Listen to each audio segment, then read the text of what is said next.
Let's explain the given. What we have is a graph of two scalar quantities.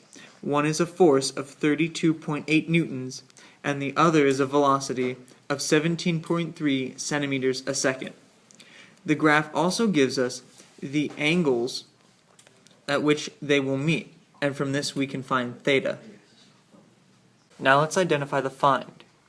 They want us to find the scalar product of the two vectors that they've given us.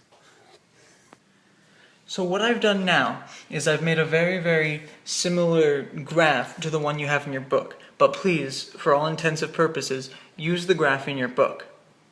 What we need to first do is find theta, because they want us to multiply the two vectors together to make a scalar product. In order to do that, the scalar product needs to be in the same direction, f times v times cosine theta.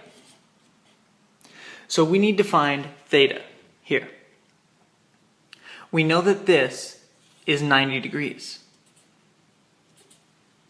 We know that this is 118 degrees. And we know that this is 132.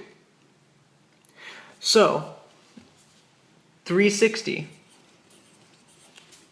minus 90 minus 118 minus 132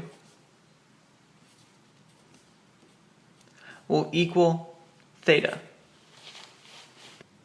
And now when you subtract, you should find theta is equal to 20 degrees.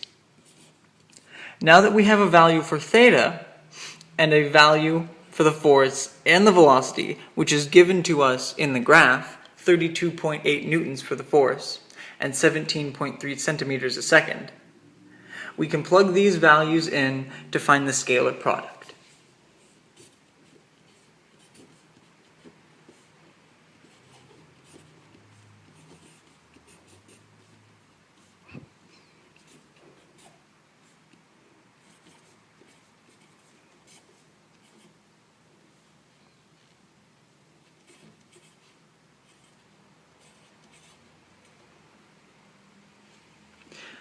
When you multiply all these things together, you should get FV is equal to 533